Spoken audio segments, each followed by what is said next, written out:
Socialist, commie, dictator. We've heard the terms ad nauseum on cable news. We read them in the comment sections in countless articles.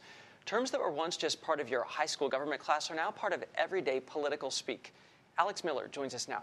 Turns out that was not exactly intended. No, it definitely was not. These are terms made by academics. They're not meant to explain the foundational issues of our government for you and I to argue about or to elevate the conversation.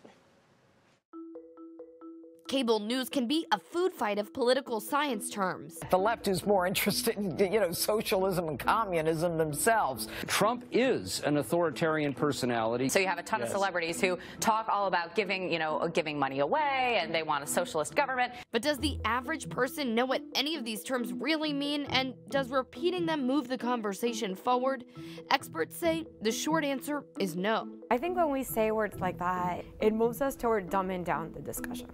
Like when you say, in the case of Bernie Sanders, that you're a democratic socialist, what do you mean? What example do you have in your mind? Fabiana Pereira is a political science expert with Foreign Policy Interrupted. She says to understand our own democracy, we should be looking at governments on a spectrum. On the one end of the spectrum, everybody feels represented and everybody is involved in making decisions. And then as we move to the other side, we have autocracy. Only one person makes decisions with no consideration for anybody else and with the only goal of staying in power. And in the middle, you have all kinds of possible combinations. And those possible combinations are where things get messy. Socialism is the idea that what's good for society is good for the individual. Communism means there's no private property. Everything is owned by the state. Cuba would be the closest thing, but something like, oh, you have to pay more taxes. That's not communism. Autocracy is ruled by one person or a group of people, and totalitarianism, similar to what we see in North Korea, is when one person has complete power. And no dissenting opinions of any kind are allowed. Pereira says none of these ideas have really been executed in their pure form. The majority of these terms are kind of ideal types.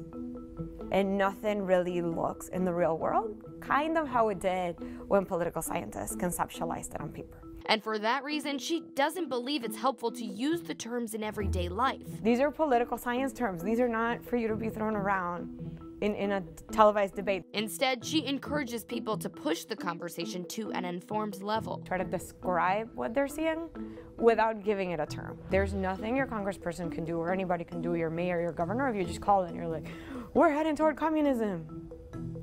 That's not an actionable thing. But if you call and you say, I am concerned sales tax is increasing and blah, blah, blah, now we're talking about an issue.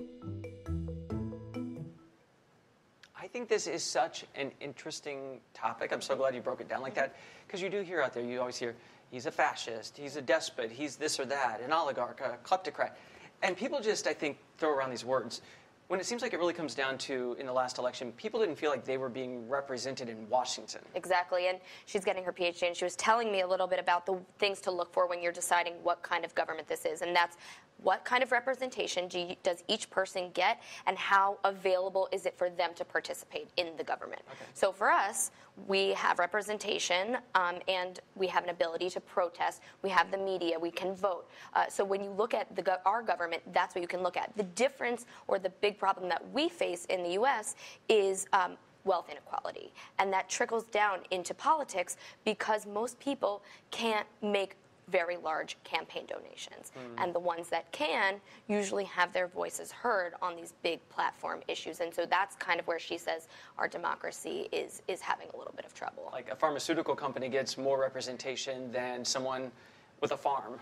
Exactly, because of what they can donate and how valuable their funds are to these campaigns. And that's kind of what everybody's saying about getting the money out of campaigns to make it a little more equal. They should run this in high school civics class.